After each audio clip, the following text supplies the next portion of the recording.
يا أيها الذين آمنوا اتقوا الله وقولوا قولا سديدا يصلح لكم أعمالكم ويغفر لكم ذنوبكم ومن يطع الله ورسوله فقد فاز فوزا عظيما. أما بعد فإن أصدق الحديث كتاب الله وخير الهدي هدي محمد صلى الله عليه وسلم وشر الأمور محدثاتها وكل محدثة بدعة وكل بدعة ضلالة وكل ضلالة في النار. A'azzani Allah wa iyyakum minan nar. Jemaah sekalian yang dimuliakan oleh Allah Azza wa Jalla, kita melanjutkan kembali pembahasan kitab Ushulus Sunnah karya Al-Imam Ahmad ibn Hanbal rahimahullahu ta'ala, Imam Ahlu Sunnah wal Jamaah. Dan kita sampai atau masih dalam pembahasan poin yang kelima dalam kitab ini, yaitu meninggalkan perdebatan dan duduk bersama ashabul ahwa, ahlul bid'ah. Dan sudah kita bacakan beberapa penukilan dari para salafus saleh. Demikian juga dalil-dalil dari Al-Quran dan Sunnah Rasulullah SAW tentang hal ini. Larangan untuk duduk membicarakan agama dengan ahlul ahwa atau ahlul bid'ah yang mereka mempermainkan ayat-ayat Allah, mentakwil dan mentahrif ayat-ayat Allah. Demikian juga istihza terhadap hadis-hadis Rasulullah SAW, memahami bukan dengan pemahaman yang benar. Dan ini salah satu di antara manhaj Ahlu Sunnah wal Jamaah yang telah dijalankan oleh para salafus saleh, para sahabat, para tabi'in, tabi'in, para ulama, hingga sampai zaman sekarang ini. Para ulama sampai saat ini tidak melayani perdebatan dengan ahlul ahwa atau ahlul bid'ah, karena tidaklah ada manfaat bagi mereka, bagi ahlul ahwa atau ahlul bid'ah, yang mereka berdebat dalam rangka untuk menang, bukan mencari kebenaran. Sementara ketika kaum muslimin awam nas, orang-orang awam, ketika menyaksikan, menghadiri perdebatan, maka justru banyak syubhat yang menempel di kepala mereka, karena perdebatan bagaimanapun tidak akan bisa tuntas pembahasan atau pembicaraannya, yang mana terkadang syubhat itu lebih menempel pada hati manusia daripada kebenaran. Pengaruh buruk itu lebih cepat beredar, dan syaitan mengingatkan syubhat, sehingga jawaban terhadap syubhat itu terkadang ditutupi oleh syaitan dan dilupakan, sehingga yang lebih membekas dalam hati justru syubhat-syubhat yang dilemparkan pada saat perdebatan, ketimbang penjelasan ataukah bantahan terhadap mereka. Tetapi ketika bantahan terhadap ahlul ahwa atau ahlul bid'ah dalam bentuk tulisan, maka ini lebih bermanfaat. Karena itu para ulama, mereka lebih banyak membantah ahlul bid'ah melalui tulisan. Karena tulisan ini masih bisa diulang-ulang, bisa dicerna, sehingga kaum muslimin bisa mengambil faedah. Para ulama juga demikian. Imam Ahmad bin Hanbal rahimahullah ta'ala menulis akidah ini untuk menjelaskan bagaimana akidah yang sahih. Adapun membantah syubhat maka ini tidak dilakukan dengan perdebatan. Nah, ini makanya berbahaya perdebatan itu ketika dilakukan meskipun para ulama, kecuali dalam kondisi yang terpaksa. Misalnya penguasa yang mengharuskan untuk mereka datang, para ulama, untuk menghadapi ahlul bid'ah yang menantang para ulama, misalnya ahlus sunnah, yang mana mereka memanfaatkan penguasa. Nah, ketika itulah para ulama mereka terpaksa harus mendatangi majelis perdebatan, dan jika terjadi maka para ulama mereka betul-betul berhati-hati di dalam menghadapi ahlul ahwa dan ahlul bid'ah, karena syubhat yang demikian berbahaya, apalagi ketika didengarkan oleh kaum muslimin, awam kaum muslimin yang mereka tidak faham. Ini dengan perdebatan dan tidak dilakukan dengan permulaan dari ahlus sunnah. Misalnya ahlus sunnah menantang debat ahlul bid'ah, ini tidak pernah terjadi dan tidak dilakukan oleh ulama, oleh para salafus saleh. Nah, kita lanjutkan masih dalam pembahasan tentang masalah ahlul ahwa atau ahlul bid'ah ini. Ada beberapa tanda untuk mengetahui mereka yang tergolong ahlul ahwa atau ahlul bid'ah, agar kita bisa berhati-hati, terutama apalagi kita kaum awam yang tidak mengetahui bagaimana sesungguhnya mereka ahlul ahwa atau ahlul bid'ah ketika menyebarkan syubhat. Maka hendaknya kita mengetahui ciri-ciri ini untuk dijauhi mereka ini, bukan untuk kemudian diajak ngobrol, bukan untuk diajak debat atau dilayani perdebatan mereka. Maka hendaknya ketika ada ciri-ciri ini hendaknya tidak dilayani. Ini apalagi kita ini masih awam, tidak paham dengan agama ini. Ketika kita melayani, justru kita ini mendapatkan syubhat. Banyak di antara orang-orang yang baru punya semangat ngaji, kemudian mendebat ahlul bid'ah, justru akhirnya mereka ikut. Justru mereka akhirnya ikut terseret dalam rombongan mereka, malah bergabung, justru ikut menyerang ahlus sunnah wal jamaah. Ini terjadi. Dan sebenarnya banyak kalau dicontohkan. Banyak kalau dicontohkan satu persatu sejak dari zaman para salafus saleh ridwanullahi alaihim ajmain. Nah, di antara ciri ahlul ahwa atau ahlul bid'ah, salah satu yang paling kelihatan atau paling kentara adalah kebencian mereka terhadap ahlus sunnah, ulama ahlus sunnah. Kebencian itu hingga mereka menjatuhkan, kalau kita katakan dalam bahasa kita, yaitu mereka melakukan pembunuhan karakter. Apa pembunuhan karakter? Jadi dijatuhkan atau dicela pribadinya ulama. Ini dicela pribadi para ulama ini, sehingga yang dianggap sebagai tokoh-tokoh ahlus sunnah ini mereka berusaha menjatuhkan dari zaman dulu sampai zaman sekarang ini.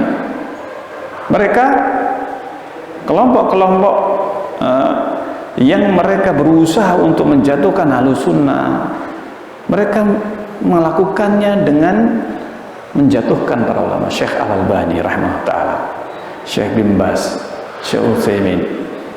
Nah, ini Syekh Al-Albani berusaha korek bahwa dan diarahkan. Nah, ini bahwa Syekh Al-Albani ini mempunyai pemahaman murji'ah. Nah, ini pemahaman apa? Murji'ah. Nah, ini ciri-cirinya kelompok Khawarij mereka menyebut ahlu sunnah itu murjiah. Sebaliknya kaum murjiah menuduh ahlu sunnah itu adalah khawarij. Jadi ahlu sunnah di tengahnya ini, antara kelompok murjiah dan kelompok apa? Khawarij. Dituduh ini. Subhanallah. Demikian juga kelompok yang lainnya. Kelompok yang lainnya juga demikian. Kelompok Syiah, kaum Mu'tazilah, mereka mempunyai satu serangan terhadap ahlu sunnah. Tidak ada satupun ahlul bid'ah kecuali mereka membenci ahlu sunnah, menyerang secara bersama-sama dengan berbagai macam kebid'ahan mereka. Subhanallah.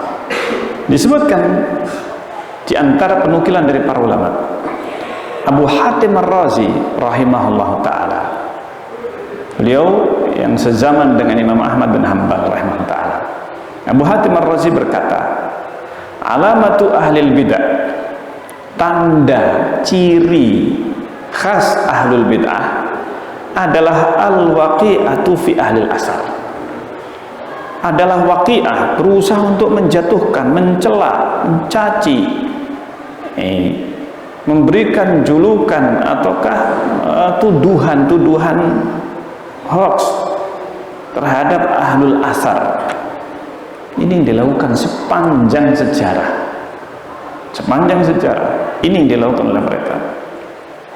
Apalagi ketika mereka berkuasa, apalagi ketika mereka mempunyai kedekatan dengan penguasa atau bahkan berkuasa.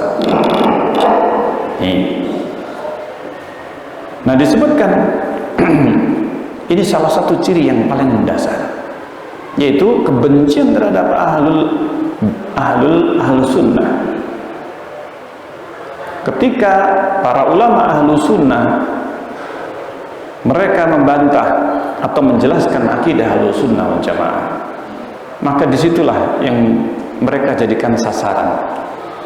Imam Ahmad bin Hanbal menjadi sasaran yang paling penting bagi mereka di zaman itu, di mana pada waktu itu kaum Mu'tazilah mereka yang gerah dengan kajian Imam Ahmad bin Hanbal, karena beliau menjelaskan akidah Ahlussunnah wal Jamaah dalam setiap majelis beliau, membantah ahlul ahwa atau ahlul bid'ah, melarang untuk duduk bersama mereka, duduk di majelisnya mereka. Ketika itu Bishr al-Marisi yang menjadi tokoh Mu'tazilah pada waktu itu, yang juga sejaman dengan Imam Ahmad bin Hanbal, maka ditahdir oleh Imam Ahmad, jangan sampai duduk di majelis mereka. Nah ini dan yang lainnya dari kaum ahlul bid'ah. Maka situlah mereka kebencian terhadap ahlu sunnah, para ulama ahlu sunnah demikian besar hingga zaman sekarang ini. Bagaimana kaum hizbiyun mereka ketika mencela Syekh bin Baz sebagai ulama penguasa, sebagai ulama penguasa, penjilat penguasa, anteknya atau bahkan abid, dijuluki dengan berbagai julukan, pengekor penguasa. Kenapa? Karena para ulama tersebut, Syekh bin Baz, Syekh Utsaimin, tidak pernah mencela penguasa di atas mimbar sebagaimana yang mereka lakukan kelompok hizbiyun. Mereka mencela penguasa di atas mimbar, bahkan sampai sebagian mereka mengkafirkan penguasa karena kezaliman mereka, kezaliman penguasa yang mereka pahami sebagai kezaliman. Maka para ulama yang mengingatkan umat jangan sampai mencela penguasa di atas mimbar dianggap sebagai penjilat. Ini diam terhadap kezaliman penguasa dan berbagai macam tuduhan yang lain. Syekh Albani dituduh murji'ah. Kenapa demikian? Ketika tidak mencela penguasa, maka sematan-sematan murji'ah dan yang semacamnya ini mulai disematkan. Subhanallah. Ketika para ulama mengharamkan demonstrasi, melarang demonstrasi terhadap penguasa, bahkan kudeta dan seterusnya. Maka di situ mereka menjuluki para ulama sebagai pengecut, tidak berani menghadapi penguasa dan seterusnya. Nah, sebaliknya kelompok Murji'ah atau kelompok yang mereka kelompok yang tergolong kelompok Jahmiyah atau Murji'ah, mereka menuduh ahlu sunnah sebagai khawarij, subhanallah. Demikian. Nah, ini alamat pertama, tanda pertama dari ahlul bid'ah. Kalau ada yang membenci ulama ahlu sunnah, maka di situ kita bisa mengetahui ciri-cirinya. Salah satu tandanya, dan ini bisa kita buktikan satu demi satu akan muncul, akan kelihatan kebencian mereka terhadap ulama ahlu sunnah. Kalau di Indonesia ya ustadz-ustadz yang memperjuangkan sunnah Rasulullah SAW, mendakwahkan sunnah, maka akan mendapatkan serangan atau akan mendapatkan cobaan yang sama dengan para ulama. Kemudian yang kedua, permusuhan yang sengit terhadap ahlul hadis, ulama ahlul hadis. Ini permusuhan yang luar biasa. Kemudian mereka diam terhadap sesama ahlul bid'ah. Sesama mereka saling bisa kerjasama. Ini salah satu cirinya ahlul bid'ah. Mereka untuk menyerang ahlu sunnah bisa bekerja sama, bisa bersatu dalam satu majelis. Jadi kalau mereka dengan berbagai pemahaman, kelompok yang berbagai macamnya ini ada yang sufi, ada yang jihadi, ada yang berbagai macam haroki, yang mereka seandainya tidak ada ahlu sunnah di hadapan mereka, mereka saling bermusuhan. Tetapi ketika ahlu sunnah yang dibicarakan, mereka bisa bersatu. Mereka bisa bersatu dalam satu majelis untuk membahas ahlu sunnah atau salafiyin. Subhanallah. Ini permusuhan yang terjadi sejak zaman dahulu. Jadi disebutkan mereka ini diam, saling toleransi kepada sesama ahlul bid'ah dengan berbagai macam bid'ahnya. Mereka bisa jadi mempunyai satu tujuan yang sama-sama pengen menggulingkan penguasa, sama-sama pengen mendirikan yang mereka sebut dengan kekhilafahan, daulah Islamiyah. Tetapi apa? Tetapi mereka sama-sama menyerang ahlu sunnah salafiyin ketika tidak setuju atau tidak sesuai dengan konsep, kalau bahasa konsep ini, konsep mereka. Karena memang permasalahannya adalah mereka yang memiliki konsep-konsep mereka ini bermacam-macam, tetapi mereka tidak akan bisa sejalan dengan ahlu sunnah. Ini dengan apa yang telah dijalankan para salafus saleh. Nah, disebutkan di sini Rasulullah SAW telah menyebutkan hal ini, telah menyebutkan ciri tersebut. Beliau bersabda, yaqtuluna ahlal Islam. Mereka ahlul ahwa atau ahlul bid'ah ini, mereka bisa membunuh ahlal Islam, menghalalkan darah kaum muslimin. Nah, ini yang terakhir dan bukan terakhir, maksudnya yang baru saja, dan itu bukanlah yang terakhir, karena Rasulullah sudah menyebutkan akan senantiasa keluar kelompok-kelompok ahlul bid'ah ini, akan senantiasa muncul sampai yang terakhir nanti, pada saat munculnya masih Dajjal, itu akan terus bermunculan mereka ini. Nah, diantaranya kelompok yang mereka menghalalkan darah kaum muslimin seperti ISIS. Ini kelompok yang jelas bisa kita masukkan mereka ini ke dalam kaum khawarij. menghalalkan darah kaum muslimin, mengkafirkan di luar kelompok kaum muslimin yang tidak mau berbaiat kepada mereka, kepada pimpinan mereka, maka dikafirkan. Dan ternyata model yang seperti ini bukan hanya ISIS saja, tapi masing-masing kelompok mereka mempunyai baiat kepada pemimpinnya dan mengkafirkan yang tidak masuk dalam kelompok mereka. Dan ini terjadi. Mereka menganggap di luar kelompok mereka ini bisa dihalalkan darahnya. Karena itu ketika mereka membunuh di Afghanistan, mereka yang berpemahaman atau mempunyai akidah salaf Ahlus Sunnah wal Jamaah, maka mereka dihancurkan. Ketika mereka berkuasa, mereka berani menghancurkan. Pada saat seandainya kaum kufar berkuasa, mereka tidaklah berani menghancurkan kaum muslimin atau Ahlus Sunnah. Tetapi ketika Ahlul Bid'ah berkuasa, maka mereka demikian mudah menghalalkan darah kaum muslimin, membunuh dan seterusnya. Dan ini yang terjadi. Yaqtuluna ahlal Islam wa yada'una ahlal awsan. Mereka membiarkan ahlal awsan, membiarkan ahlal awsan, kaum musyrikin, kaum non-muslim. Mereka aman. Subhanallah, mereka aman. Dan contoh yang paling dekat atau yang belum lama, kelompok ISIS ini ketika mereka berperang, yang diserang, yang dibunuh adalah kaum Sunni, Ahlus Sunnah atau awam Ahlus Sunnah. Mereka tidak menyerang Syiah. Ini atau bahkan fasilitas-fasilitas yang dimiliki oleh kaum kufar Amerika dan yang selainnya aman, tetapi justru Ahlus Sunnah yang mereka serang, Ini yang terjadi. Ya daun ahlal awsan, mereka biarkan ahlal awsan.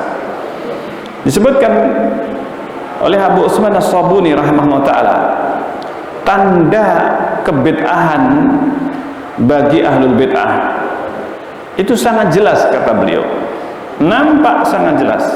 Di antara yang paling jelas adalah permusuhan yang sangat terhadap para pembawa berita dari Nabi SAW, itu ahlul hadis. Ini yang paling kentara. Mereka merendahkan, menghinakan, ihtiqaruhum lahum. Ini yang beliau sampaikan. Dan mereka menamakan Ahlus Sunnah hasyawiyah. Apa itu hasyawiyah? Hasyawiyah itu ampas. Ini bahasanya adalah apa? Ampas, sampah, atau yang tidak berharga. Hasyawiyah segala sesuatu yang itu adalah ampas, sisa, yang tidak terpakai, tidak digunakan. Ini julukan mereka. Atau dengan berbagai macam kata-kata yang semakna dengan hasyawiyah. Jahalah, mereka menyebut ulama ahlul hadis dengan jahalah, orang yang bodoh. Zahiriyah, ini salah satu di antara julukannya. Ini Ahlus Sunnah karena mereka memahami ayat-ayat sifat secara zahirnya. Tangan-tangan, mata-mata, kaki-kaki, itu yang difahami Ahlus Sunnah ketika membaca ayat-ayat tentang sifat. Maka mereka mengatakan ini zahiriyah. Kemudian musyabbihah, mereka menyebutnya dengan musyabbihah, yang menyerupakan Allah dengan makhluk. Ini julukan mereka kepada Ahlus Sunnah, ulama Ahlus Sunnah. Ini i'tiqadun minhum fi akhbar Rasulullah. Ini mereka meyakini tentang berita-berita Rasulullah SAW bahwa itu sudah keluar dari ilmu, artinya tidak dipakai.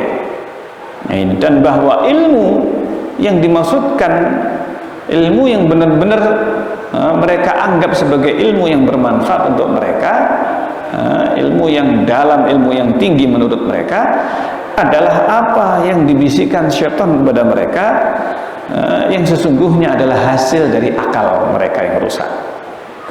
Min nataiji uqulihimul fasidah wa wasawisi sudurihimul mudlimah, dan sebenarnya adalah merupakan was-was dari dalam hati mereka yang gelap. Artinya mereka ini jauh dari petunjuk, sunnah Rasulullah SAW. Ini dan demikian juga bisikan-bisikan hati mereka yang kosong dari kebaikan dan hujah yang atilah, hujah yang sangat batal, artinya tidak ada kekuatan hukum, kekuatan hujahnya. Ulaikal ladzina la'anahumullah, kata As-Sabuni, mereka lah yang dilaknat oleh Allah Azza wa Jalla. Nah, ini yang dinukil. Kemudian disebutkan, dinukil oleh Imam Al-Hakim dari Ahmad bin Sinan Al-Qattan rahimahullah ta'ala. Beliau mengatakan, tidak ada di dunia seorang ahlul bid'ah kecuali membenci ahlul hadis. Apabila seseorang berbuat bid'ah, mengada-adakan perkara bid'ah, maka dicabut manisnya hadis dari hatinya. Sudah nggak terasa manis hadis itu dari dalam hati mereka. Mereka lebih suka dengan bisikan-bisikan yang mereka sebut bisikan hati. Bahkan mereka menyebut itu sebagai wahyu dari Allah Azza wa Jalla. Bisikan dari Allah, kata mereka. Wahyu. Jadi bukan hanya Rasulullah yang dapat wahyu. Jadi wahyu tidak berakhir dengan diutusnya Rasulullah. Tapi mereka merasa masing-masing pimpinan tarekat mereka atau tokoh-tokoh mereka bisa langsung mendapatkan wahyu dari Allah tanpa melalui perantara Rasulullah SAW. Karena mereka menganggap Rasulullah sudah meninggal, tapi wahyu tetap jalan kepada mereka. Nah, ini subhanallah. Dan ini kelompok yang seperti ini masih banyak. Nah, ini mereka menyebut dengan berbagai macam sebutan. Ada yang namanya wali majdhub. Pernah dengar wali majdhub? Wali yang disebut dengan majdhub. Majdhub itu yang ditarik, disedot. Ini kenapa? Saking cintanya kepada Allah dan saking dicintai oleh Allah, ini sampai disedot cintanya mereka, sehingga penampilan mereka kayak seperti orang gila. Seperti orang gila, memang gila sebenarnya. Jadi memang tidak waras. Ini menurut Bapak, menurut orang yang waras, ini tidak waras mereka ini. Tetapi mereka menamakan orang-orang yang seperti ini dengan wali majdhub. Kadang melakukan berbagai perbuatan yang tidak pantas, tidak sholat, tidak puasa, pas Ramadan makan. Oh, itu tingkatannya sudah wali majdhub. Dan ini dipuji yang seperti ini. Yang mengherankan juga banyak tokoh-tokoh, ustadz-ustadz yang sudah mencapai doktor, ini malah justru apa? Justru memperkenalkan yang disebut wali majdhub ini. Ini subhanallah. Ini luar biasa subhat yang disampaikan oleh mereka, dan banyak kaum muslimin yang tidak menggunakan akal sehat mereka, mantuk-mantuk. Oh, ini wali majdhub, ini tidak boleh dicela. Ini perbuatannya itu adalah perbuatan yang sudah tidak bisa dikritik, karena sudah menyatu hatinya ini dengan apa? Dengan Allah. Hatinya sudah majdhub. Ini sudah majdhub, sudah tersedot karena saking cintanya kepada Allah. Subhanallah. Nah, ini. Nah, yang seperti inilah yang terjadi. Sehingga ketika mereka sudah terkena subhat dan bid'ah ini, rasanya ketika disampaikan hadis itu tidak lagi apa? Manis. Ini bahkan mereka menganggap itu kan hadis dari mayit, dari orang yang sudah meninggal. Tapi mereka yang wali ini mereka langsung mendapatkan dari Allah Azza wa Jalla. Sudah nggak perlu hadis, bahkan nggak perlu ayat Al-Quran, nggak pakai dalil lagi, nggak butuh dalil, karena sudah saking apa? Cintanya kepada Allah, tersibukkan hatinya dengan Allah. Ini bahasa-bahasa yang mereka gunakan. Nah, ini. Dan ini berbagai macam ahlul bid'ah yang seperti ini sudah mereka ini sudah tidak lagi manis, tidak lagi ada keinginan untuk mempelajari hadis, menghafal hadis dan seterusnya. Ini.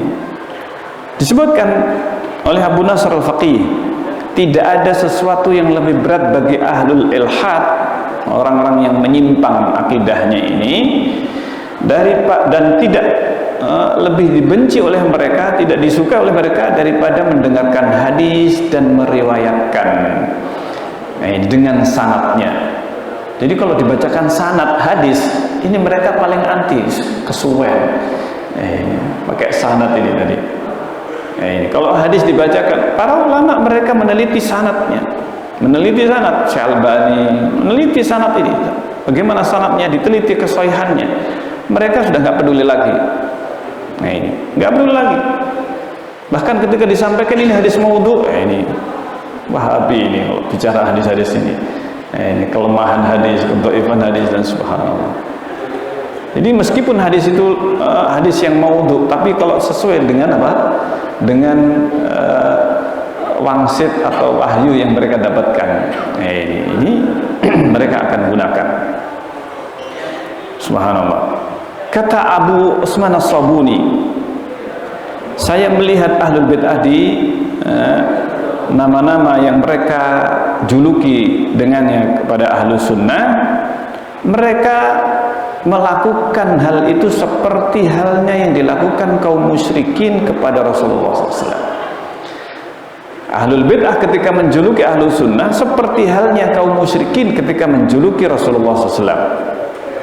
Nih, mereka sampai bersumpah dan menyebut Rasulullah SAW itu dengan tukang sihir. Sebagian menyebutnya dukun, sebagian penyair, sebagian lagi gila. Jadi Rasulullah itu dijuluki dengan berbagai macam julukan. Dan ini disebutkan dalam Al-Quran dan dalam hadis Rasulullah. Sebagian menyebutnya Rasulullah itu maftun. Maftun artinya terkena apa? Kejinan, kerasukan apa? Kerasukan jin. Ini. Sebagian di antara mereka mengatakan kadzdzab, Rasulullah pendusta, padahal mereka tahu mereka sendiri yang menjuluki Rasulullah sebagai Al-Amin yang bisa dipercaya, kok bisa berubah langsung. Ini hanya dalam hitungan hari atau bahkan langsung pada saat ketika Rasulullah SAW menyampaikan kebenaran, mereka yang tadinya menjuluki Rasulullah Al-Amin langsung berubah menjadi apa? Al-Kadzdzab.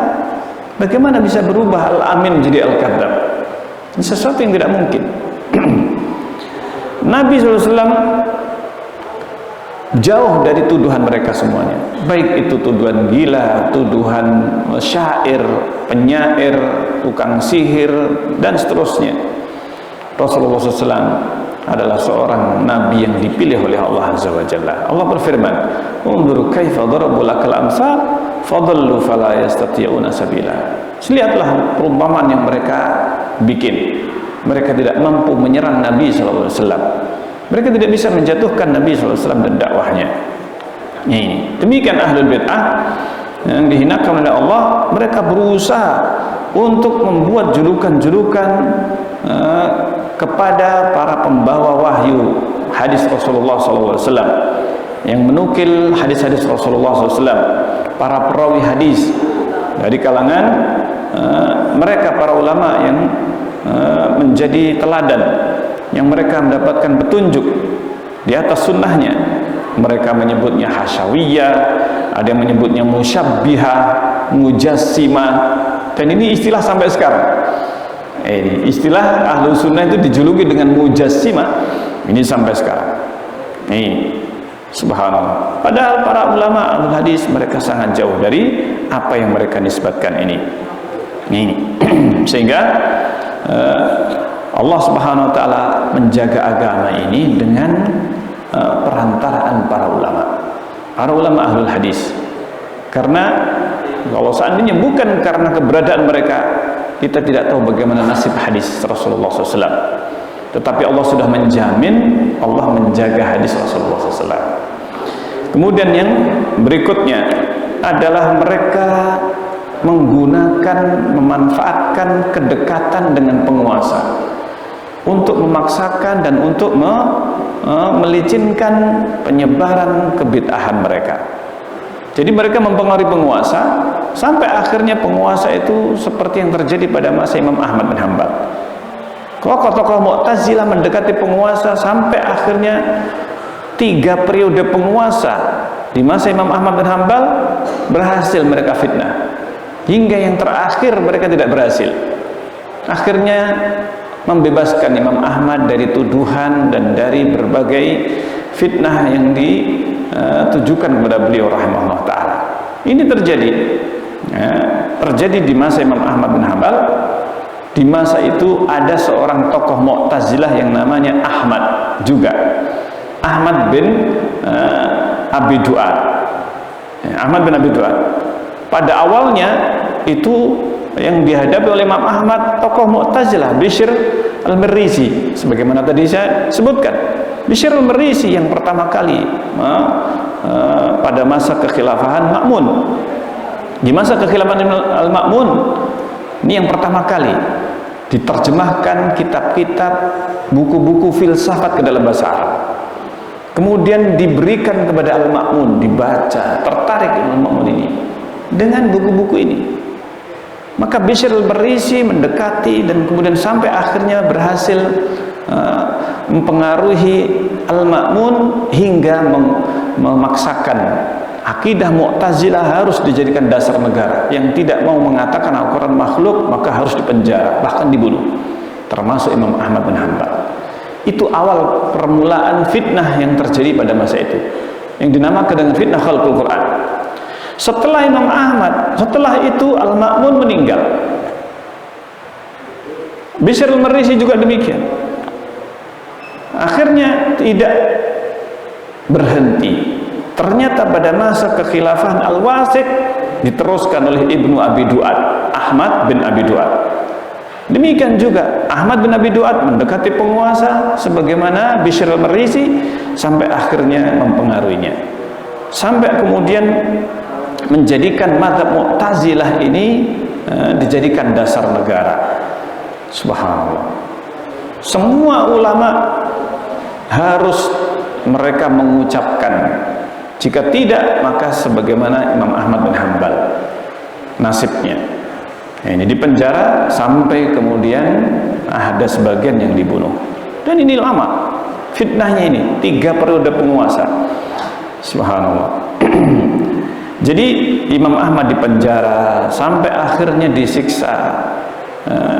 Bahkan Imam Ahmad bin Hanbal disebutkan meninggalnya karena penyakit yang disebabkan karena beliau berada di penjara yang sangat lama ini. Subhanallah, rahimahullah ta'ala.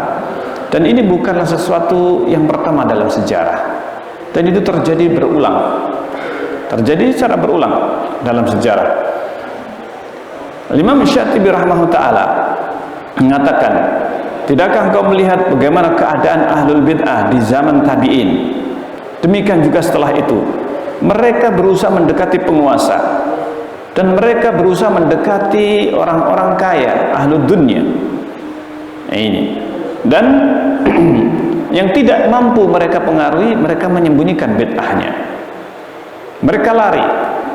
Mereka lari. Kalau tidak mampu untuk menyebarkan di kalangan kaum muslimin, di mana kaum muslimin ahlus sunnah memiliki kekuatan seperti di zamannya Khalid al-Qushairi yang menyembelih Ja'ad bin Dirham. Ini mereka menyembunyikan.